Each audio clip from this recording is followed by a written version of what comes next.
vamos continuar aqui.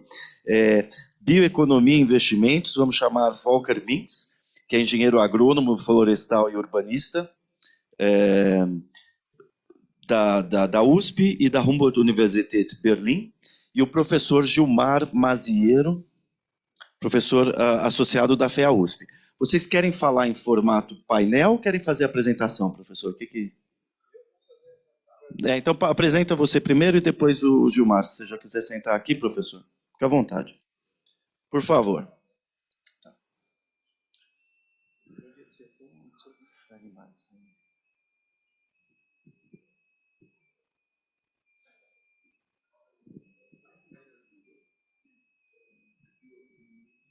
É aquela que eu mandei para você. Aqui eu faço aqui. Avança, volta e aumenta.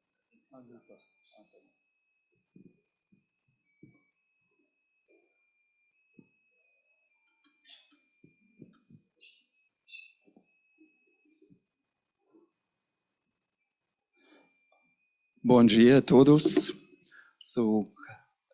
Agradeço o convite aqui para a Conferência Fórum 3 de GLIP Internacional, com muitas outras palestras interessantes, argumentos, discussões, perguntas. E meu assunto aqui é a bioeconomia e investimentos. Eu sou engenheiro agrônomo, estudava na Humboldt, em Berlim, e fiz meu doutorado aqui em Exalc. Minha conexão aqui com GLIP e FAO e como forma áreas verdes dentro da cidade e com novas tecnologias, mas também com clássicos e também com alimentos, produção de alimentos dentro da cidade. Nós temos uma situação agora que nossas biomas, nossas áreas verdes fora e dentro da cidade muito perigoso, desmatamento exorbitante no momento e novas tecnologias também ajudam com isso, né? E o Brasil é um dos países com mais biodiversidade de todo o mundo. Tem as mais importantes biomas, a Amazonas, Cerrado e Mata Atlântica. Mata Atlântica é uma das biomas com mais biodiversidade no mundo, mas também uma das que é quase destruído.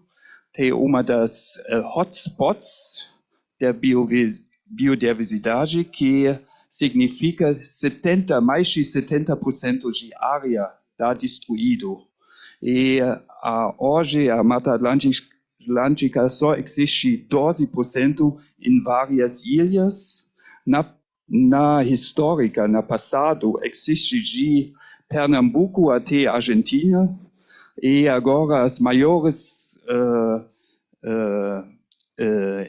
ilhas de preservação há em Rio de Janeiro, a Estado Rio de Janeiro e Estado São Paulo. E por que essa grande destruição de áreas verdes, né? As populações crescem bastante e também a produção de alimentos. São muitas áreas verdes foram destruídas para a agricultura e também para a urbanização. Essa conexão que a Peace Engineering, a conexão de preservação de áreas verdes, áreas florestas e a conexão para cidades. As cidades, as florestas têm várias funções. Eles têm funções do ecossistema, habitat, e produzem elementos primos, né? Eles têm todos os recursos que nós precisamos, que nós tiramos de natureza, de biomas. e eles mandam muitos serviços para nós, né? Toda a alimentação nós produz as matérias-primas, o clima, as culturais, educação ambiental. Isso é importante para preservar, para educar, para fazer policies, né? Laws para proteger as áreas verdes. E também que não em discussão a bioeconomia, uma economia que trabalha com natureza, mas nós não destruir natureza, né? Os recursos biológicos renováveis, plantas, animais, micro-organismos, resíduos, fazem ciclos de recursos sustentáveis. Com conhecimento, nós estudamos esses ciclos, esses elementos para muitos anos e para investir em várias áreas, né? Nós temos a silvicultura, agricultura orgânica, infraestrutura verde, pesca e agricultura, alimentos, produção de rações, biotecnologia, bioenergia, materiais de base biológica, né? Bioplásticos e bioquímicos, reciclagem de resíduos e a planejamento urbano mais sustentável.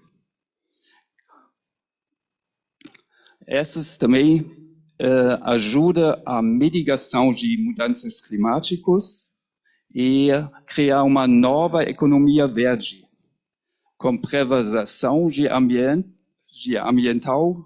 de áreas verdes, como nós ouvimos ontem, né, de Mafre, com créditos de carbono, com ESG e agrofloresta. Nós temos uma situação de urbanização no todo o mundo, que as cidades, que mais de 55% de população mundial mora em cidades.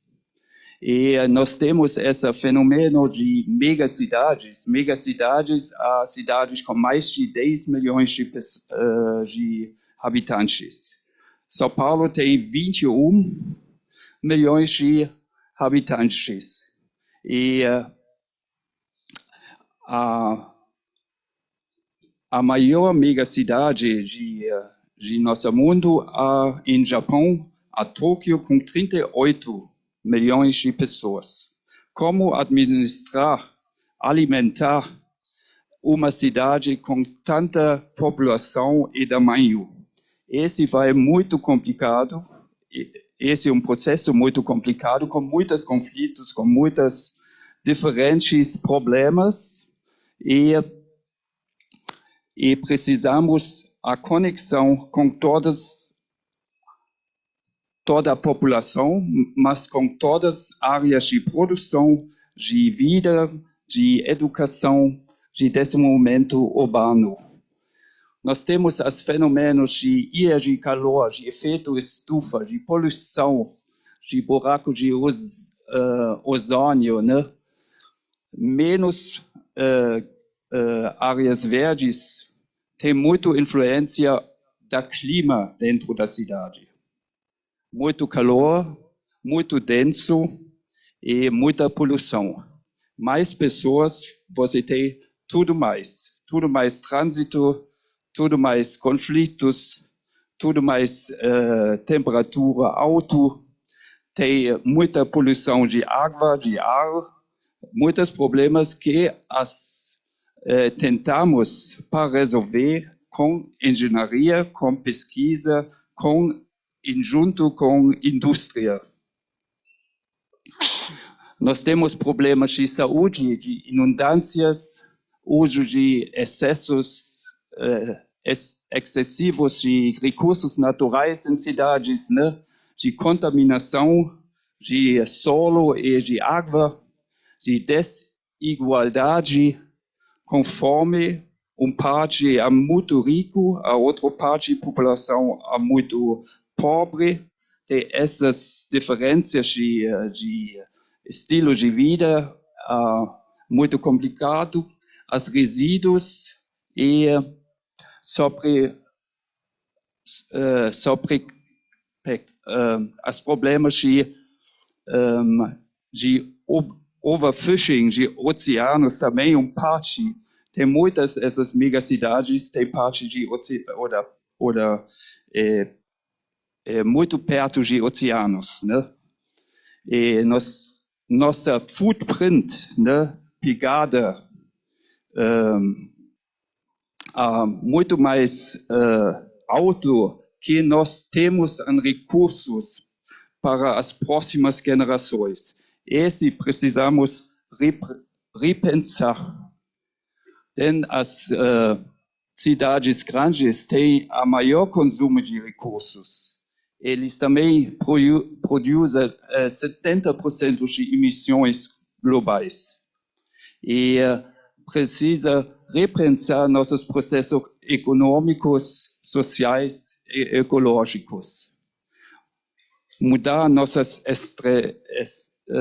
estratégias de planejamento urbano, com uma bioeconomia, com design ecológico, com soluções baseadas na natureza. Green infrastructure is the new and modern technical palavra para green areas oder áreas verdes. Balança de áreas verdes, de áreas com água e de estrutura de transporte, de indústria, de habitação. Nós precisamos trabalhar com natureza e não contra a natureza. Nós temos algumas fotos de São Paulo aqui, muito denso. Tem toda a verticalização nós temos agora em São Paulo, com muita mais população, carros e infraestrutura. A água de chuva não tem mais espaço para entrar na terra e com muita poluição. No passado, São Paulo e outras cidades grandes sempre têm casas pequenas com jardins, com uma área verde, você tem conexão com biodiversidade. Esse é muito complicado agora em grandes cidades. Exemplo mais balançado é Berlim, em Alemanha, a capital. Eles têm 44% verde ou com água. Existem planos de conservação, de prevenção e de manutenção de áreas verdes mais de 50 anos.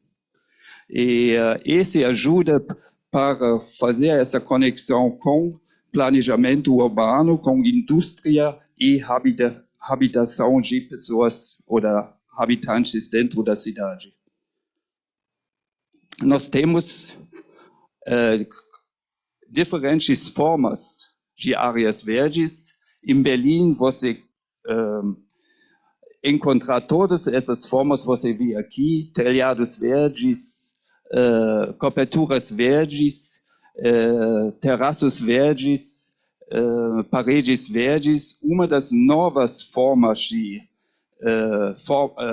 áreas verdes com mais tecnologia, com mais áreas mais clássicas, com parques, com florestas, com jardins. Essas formas nós temos muito em Berlim e outras cidades, mas em megacidades, normalmente agora cada vez menos. Mas você vê uma rede de áreas verdes que é conectado em diferentes formas e eles seguram a tradição,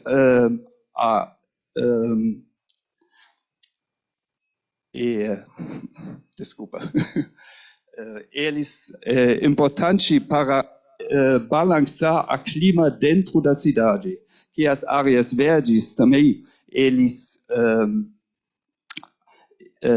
têm áreas de sombras, de transpiração. Voltamos. De transpiração, fazer nuvens de conexão para fora, de ciclos de água e ar limpa. Limpa ar e também limpa a água de chuva. Nós temos soluções que é em conexão com a engenharia. Nós temos a oportunidade para trabalhar com engenheiros, com construtores, com agricultores e também com planejamento urbano. Criar novos edifícios verdes que conectam diferentes formas de áreas verdes. Nós temos aqui um exemplo de telhados verdes com jardins de chuva, paredes verdes, diferentes formas. Nós temos hortas, temos árvores de rua, frutíferas. E também há uma das formas que não muito popular, a infraestrutura verde ou paredes verdes dentro de casa ou dentro de edifícios, que em Europa é mais comum agora. Temos outras tecnologias novas que têm as trilhos de trens, de ruas da verde, tem uma mesma tecnologia como telhados verdes, com drainage layer, substrate layer, root protection layer, né? Que é tudo possível que você tem essa conexão de planejamento, de construção e de tecnologia e universidades, que nossa universidade faça muito pesquisa quais plantas você pode usar, quais materiais funcionam, que é a manutenção. Tem ponto importante, a manutenção de áreas verdes também.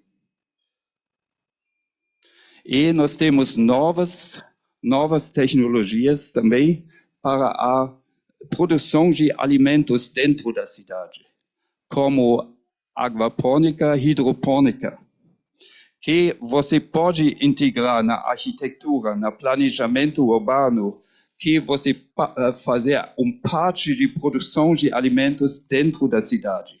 Só você não precisa produzir ou ocupar mais terra solo fora de cidade e corta mais floresta.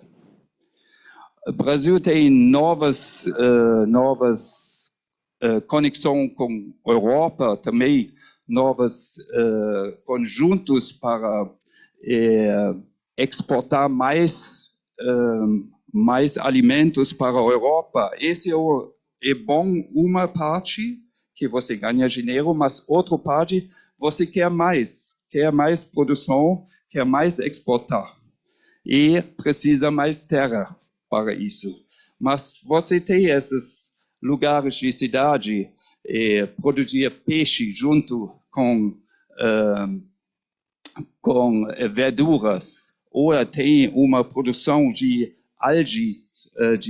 algas dentro da cidade que nós adicionar muitos produtos de cosméticas, de comida, de outros produtos, e também com ciclos de águas, como você vê aqui direita, com produção de energia sustentáveis em solar, de vento e de outros ciclos, reciclagem de composto, de ciclos de produto você reusa.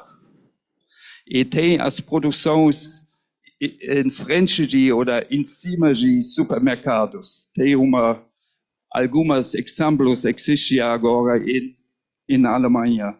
Na nossa faculdade, nós temos experimentos com agricultura hidropônica e também produção de insectos, que tem muita vitamina e tem em vários países, na Ásia e no México, a mais popular para usar, mas não na Europa. Essa é uma nova cultura de produção de alimentos. Nós temos novo design de prédios que é possível. Uma das mais, desse momento, cidades de todo mundo é Singapura, que tem design de planejamento urbano e a cidade dentro da a cidade verde dentro da cidade. No. The Garden City in English. Não sei em português como você fala. Cidade Jardim, sim. E você vê alguns exemplos aqui de paredes verdes, muros verdes, terraços verdes e também telhados verdes. Essa aqui embaixo é uma conexão de 3 prédios com diferentes funções de hotéis, de habitação, de offices, escritórios, e também tem uma plataforma verde que cabe 3.000 pessoas, eles falaram. Uma bastante área verde que tem em cima de prédios, né? Você tem novos conceitos também em Itália de prédios verdes. Essa bosque, todo mundo conhece esse, acho, símbolo de áreas de edifício verde na Europa. E tem também outros exemplos. Você tem oportunidade para produzir alimentos dentro de prédios também. E fazer conexão com vida e mixed use of construções.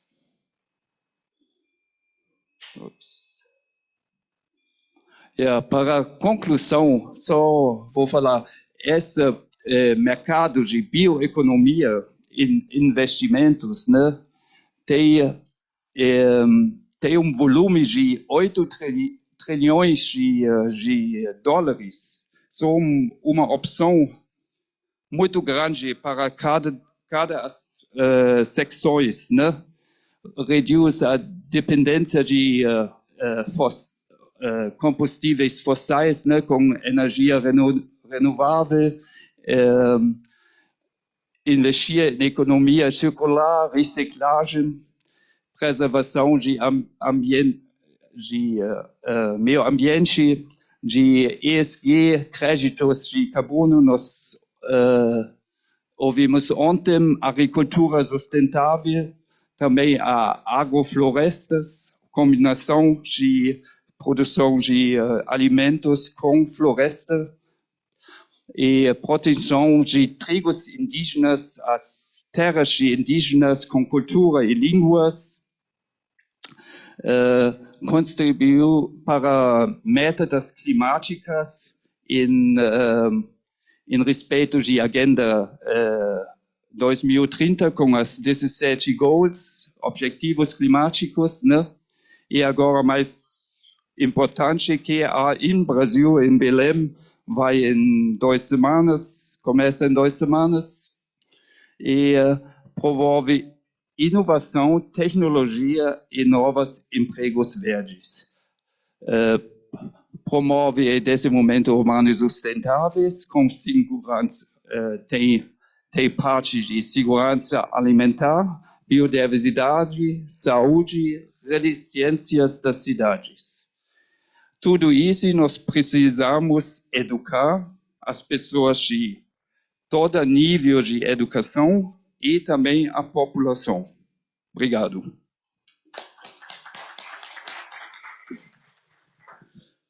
Parabéns, Walker, por essa apresentação, temas muito interessantes. Eu gostaria de saber se alguém aqui entre nós tem algum comentário a fazer, João. Bastante comentário aqui.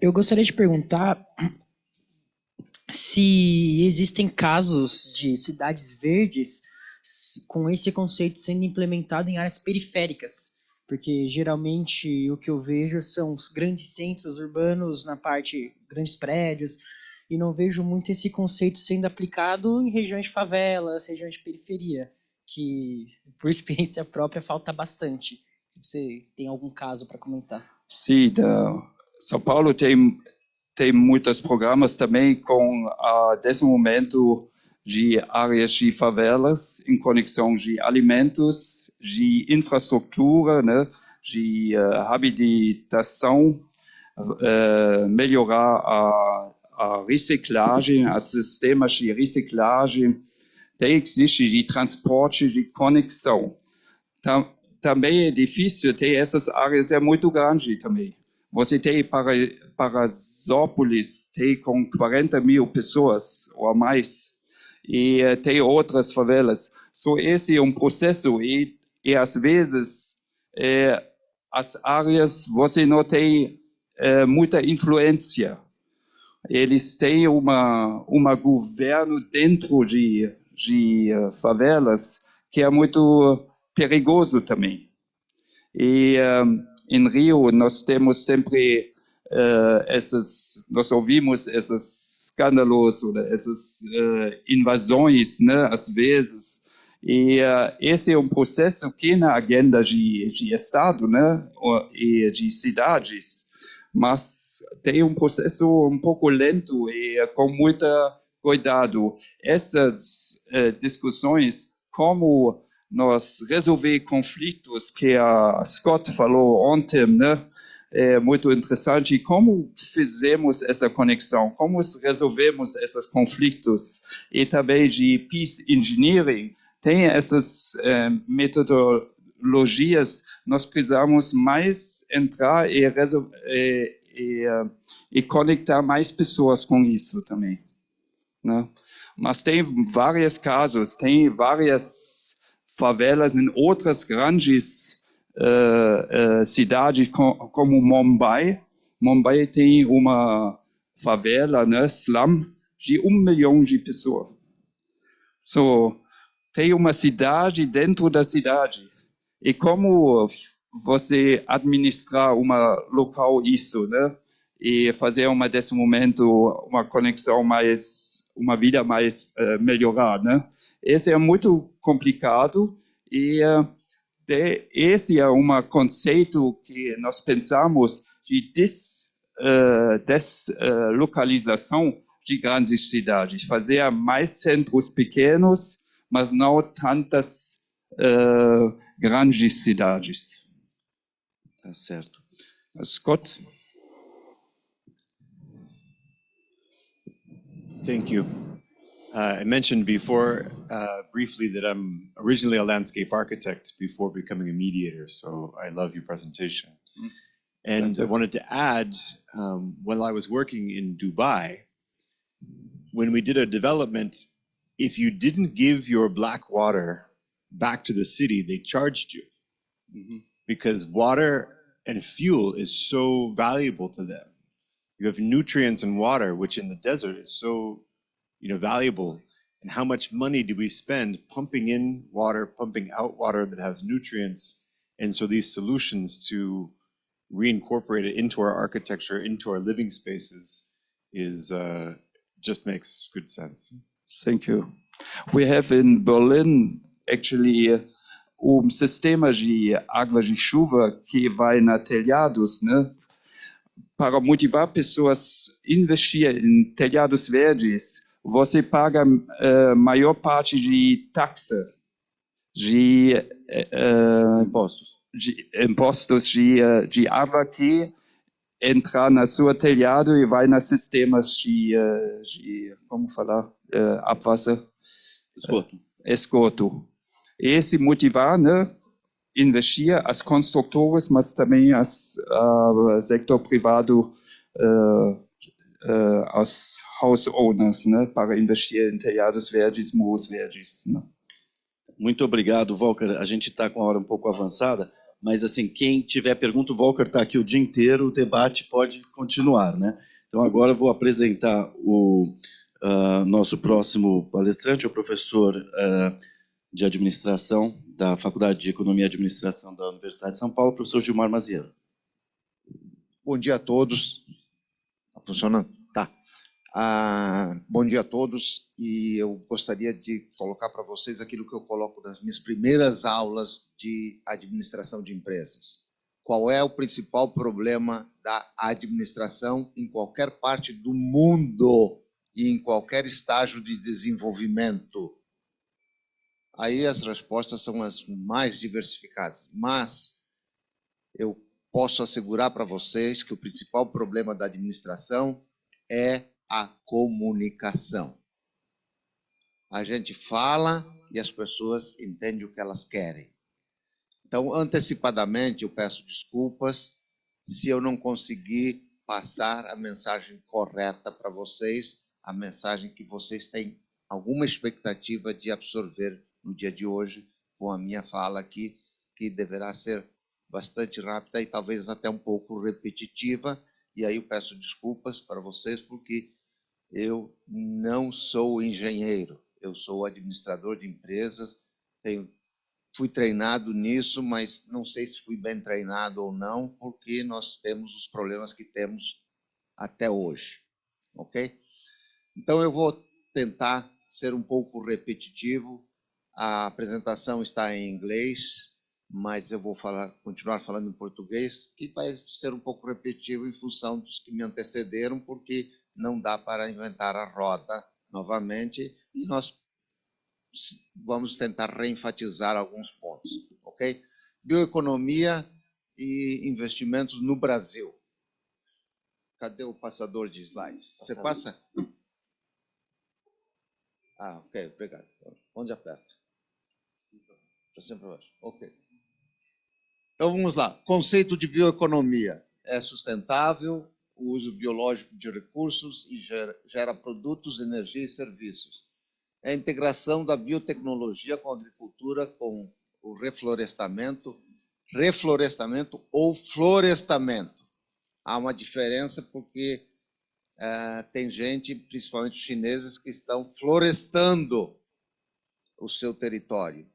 Nós ainda estamos reflorestando alguma coisa, porque acabamos, como o cidadão que me antecedeu falou, nós acabamos com a nossa Mata Atlântica, estamos acabando com outros biomas, infelizmente. E energia renovável. Está ligada à economia circular, baixo carbono e inovações tecnológicas, que não são só exclusividade dos engenheiros, né? Inovações tecnológicas normalmente são multidisciplinares e devem assim sê-lo, porque a disciplinaridade é o que levou e leva a esse mundo que nós temos, né? Clusters de inteligentes que não se comunicam, né?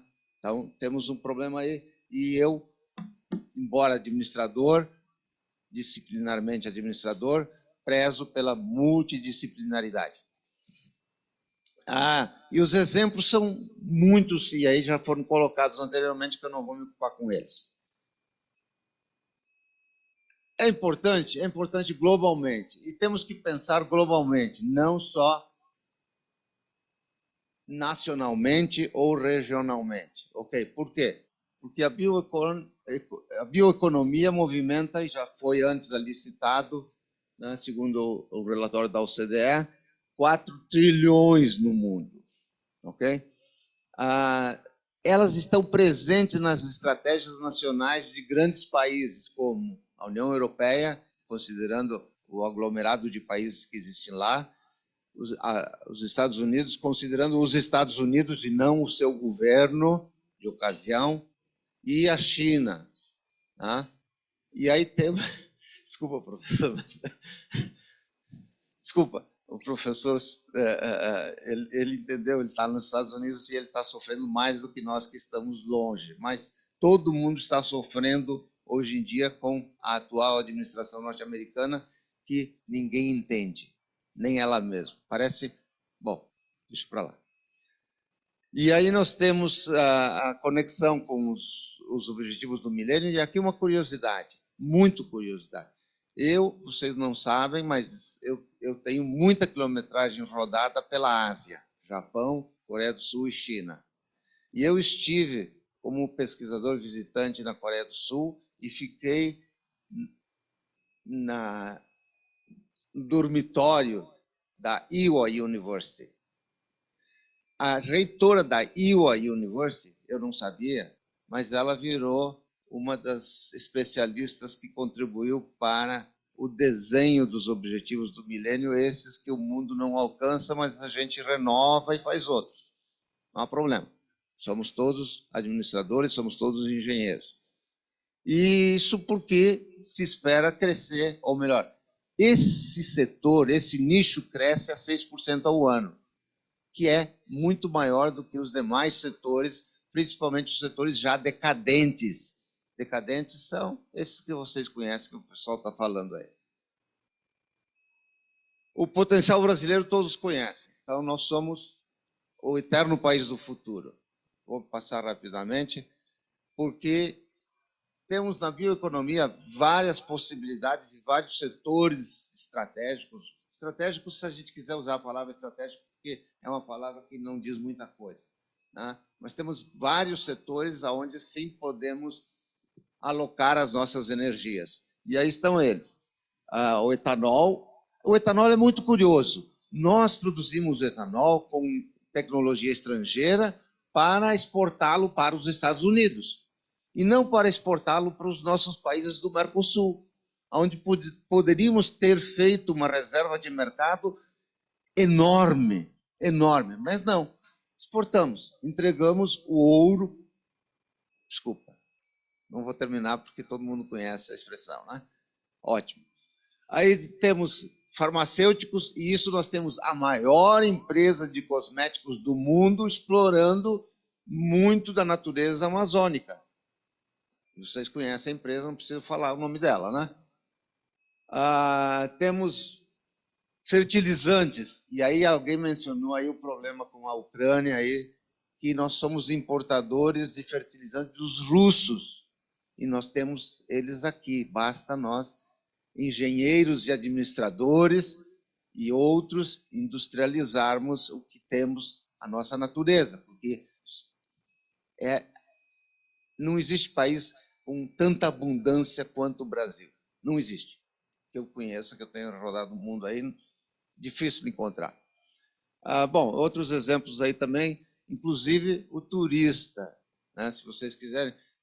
Eu dou aula para os alunos intercambistas, e essa semana mesmo eu tive um aluno apresentando a sua viagem para escalar montanhas na Bahia. Eu nem sabia que tinha montanha na Bahia, mas tem, e o pessoal faz alpinismo na Bahia.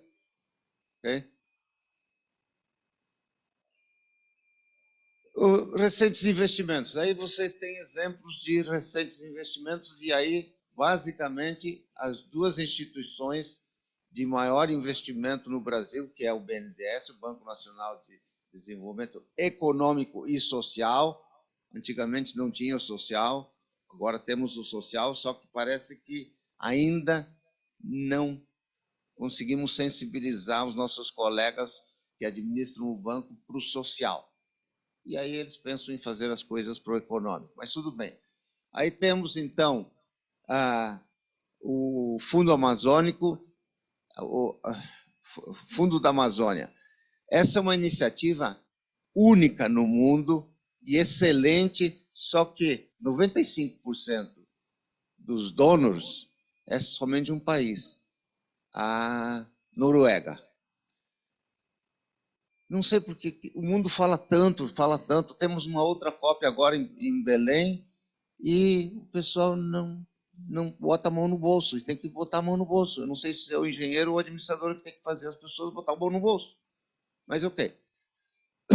Aí temos, então, cidades que estão um pouco mais avançadas que outras na ideia de gerar novos negócios mais preocupados com a sustentabilidade.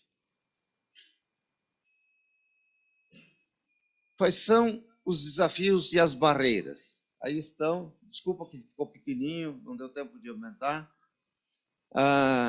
o Brasil investe muito pouco, muito pouco. É vergonhoso que o Brasil investe em pesquisa e desenvolvimento.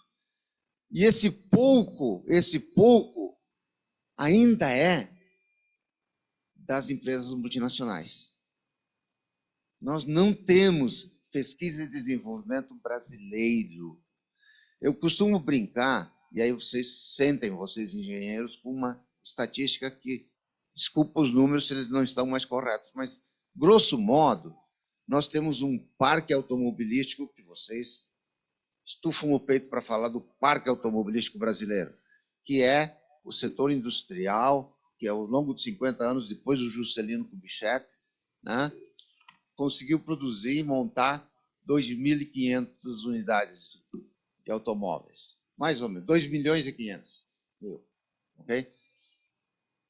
Os sul-coreanos, tá, essas coisas que vocês veem aí, Samsung, LG, mas vocês veem também Hyundai HB20, né? Esses aí lançaram o seu primeiro automóvel em 1978. Metade do tempo depois do Brasil. E eles hoje produzem o dobro do Brasil. Falando dos sul-coreanos, que já produzem e montam mais de 5 milhões de unidades. Não vou falar dos chineses que, pasmem, quando eu estive lá em 2009, eles todos estavam festejando. Eles todos não, a burocracia. A burocracia do Estado chinês estava festejando o fato deles terem ultrapassado os Estados Unidos na montagem de automóveis. Okay? E, pasmem, eu li o ano passado, eu também não sabia, eles estão montando 24 milhões de unidades de automóveis hoje em dia. É algo para nós pensarmos.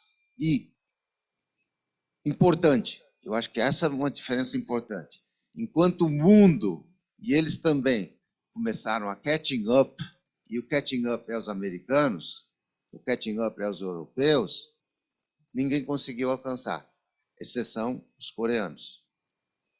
Os coreanos hoje são considerados irmãos, brothers, dos que estão no andar de cima. Né? Mas, ao longo do percurso, do processo, eles perceberam que não dava para catching up. E aí eles começaram a leapfrogging. E aí então nós temos o maior parque automobilístico elétrico hoje na China. Não é o Tesla nos Estados Unidos. Esqueçam o Tesla, que inclusive tem bateria chinesa, da BYD, que está aqui na Piracicaba. Okay? Bem, aí nós temos então as barreiras e os desafios são sempre os mesmos. Inclusive eu colocava para o professor no início de que eu sou um seminovo com muita quilometragem rodada, já que eu falei do automóvel. Né? E temos lições em todo o mundo, nos Estados Unidos, no Brasil, mas nos falta vontade de aprender. E eu não sei por que nos falta vontade de aprender. Vocês estão de parabéns, vocês estão aqui, estão aprendendo, espero que aprendam alguma coisa. Vamos lá. O que mais que nós temos? Políticas públicas e estratégias. Né? Nós temos um plano nacional de bioeconomia sendo desenvolvido, nós temos a Lei do Bem, que já foi implementada desde 2005, nós temos várias iniciativas que priorizam isso que o professor Gelson falava, o direcionamento. Falta nós nos engajarmos mais, apoiarmos as iniciativas que julgamos pertinentes para o nosso desenvolvimento, que eu já estou cansado de saber que o Brasil é o país do futuro. Tá? Eu queria ver o país do presente, porque o que eu vejo, não estou muito satisfeito com o que eu vejo. Mas tudo bem, vamos lá, vamos terminar. Perspectivas futuras. Descarbonização está na pauta. A integração eu até vou falar para vocês, mas é um pouco arriscado falar para vocês isso que eu vou falar, porque eu realmente acabo sendo um ponto fora da curva que o AI, para mim, é Artificial Ignorance. A inteligência está com vocês, não está com a equipe do Google, com a equipe da Microsoft, a inteligência está com vocês, e é essa que eu preciso contar com, é essa que eu preciso fazer com que ela se sobreponha à ignorância artificial. É boa, mas é boa de baixo nível. O nível de vocês é muito maior do que esse nível dessas ferramentas que estão aí. Ok? Aí nós temos, então, um número, que engenheiro gosta de número, né? Um potencial de geração de 400 bilhões de reais, mais ou menos em 4, 5 anos. Mas isso são projeções que é difícil a gente saber o resultado delas, porque vai sempre depender do engajamento. Se temos ou não temos um comprometimento para com. Ok? Deixa eu ver, eu acho que é o último slide. A conclusão. A biotecnologia é um vetor estratégico, é uma direção estratégica, né, para um desenvolvimento sustentável. Se é que queremos que o desenvolvimento seja sustentável, se é que queremos deixar um futuro para as próximas gerações, porque está difícil, mas eu diria que estamos no caminho certo, né? A própria COP de Belém está no caminho correto. Temos que discutir o mundo e não os problemas brasileiros e esse tipo de coisa. Temos que colocar valor nos nossos produtos verdes, né, e comercializá-los globalmente. Né? Temos que, sim, gerar empregos e gerar inclusão social. E não só empregos, mas remuneração. Porque é fácil dizer que nós temos pleno emprego com baixa remuneração. E esse aumento da remuneração é um desafio constante, que começa, inclusive, pelo pleno emprego, na minha concepção. Aí, pouco a pouco, a gente pode conseguir chegar lá. Okay? Mas aí, o Brasil, para manter as esperanças, é uma potência, é um superpower em termos de bioeconomia. Precisamos da capacitação de vocês para explorá-la. Ok? Muito obrigado. Obrigado, professor Gilmar. Gostaria de ouvir manifestações aqui dos nossos colegas presentes. Diego, se você quiser se apresentar, Diego. Bom dia, professor. Obrigado pela apresentação. Eu concordo plenamente com as questões de que os desafios biológicos, da biodiversidade da economia verde estão maiores pela atual economia ou política econômica americana, vamos falar assim, mas existe ainda muito espaço bonito para esse desenvolvimento. E eu concordo plenamente em falar que o Brasil é sempre aquele país do futuro e talvez aqui começar a entender o que é que a gente consegue fazer para transformar ele no país do presente. Qual ideia, qual ponto que a gente poderia... Ok. Eu vou acabar chovendo no molhado, mas é um pouco que eu percebo que existem muitas lições, mas pouca vontade de aprender no Brasil. Né? Então, eu vejo também, pelos 3 países onde eu estudei, passei muito da minha vida, né, que educação é a salvação. Educação é a inovação. Sem educação, não existe salvação. Não existe caminho possível. Né? Tudo bem, o professor sempre vai falar disso, né? Mas não é. É realmente a educação japonesa, no primeiro momento, depois coreana, hoje chinesa, é que tem levado esses 3 países a oferecerem inúmeras lições ao mundo. Tá? Então, existe essa possibilidade, mas por aqui é difícil. Eu vou dar só um exemplozinho muito banal, muito banal. Quando eu trabalho na Ásia, me convido para dar alguma palestra, alguma aula, alguma coisa, os alunos se sentam da primeira fileira para a última. Aqui é da última para a primeira. Não sei por quê, não entendo por quê. Estou estudando psicologia, estou estudando antropologia, estou estudando outras coisas para poder entender. Mas está difícil, até porque nós não temos muita multidisciplinaridade, ou multidisciplinaridade, interdisciplinaridade, e aí você tem que gastar a sua energia lendo engenharia mecânica, estudando engenharia química, engenharia hidráulica, engenharia nuclear, engenharia... É muita especialidade. Nós não precisamos de tanta especialidade. Eu acho. Eu acho que não precisamos de tanta... Tudo bem, precisamos acompanhar o que acontece no mundo, então qualquer especialidade é bem-vinda. Mas não dá para esquecer que dá para resolver inúmeros outros problemas sem tanta especialidade. E é nesse sentido que eu procuro trabalhar mais com a multidisciplinaridade, que eu acho que indica um bom caminho. Beleza? Ok, obrigado. Gostaria, para concluir também, de dizer que o professor Gilmar lançou recentemente o seu livro Brazilian Social Economic Dynamics, né? E recomendo a leitura desse livro. Muito obrigado, professor. Obrigado a você pelo marketing aí. Obrigado a você. Ok? Obrigado a vocês pela atenção.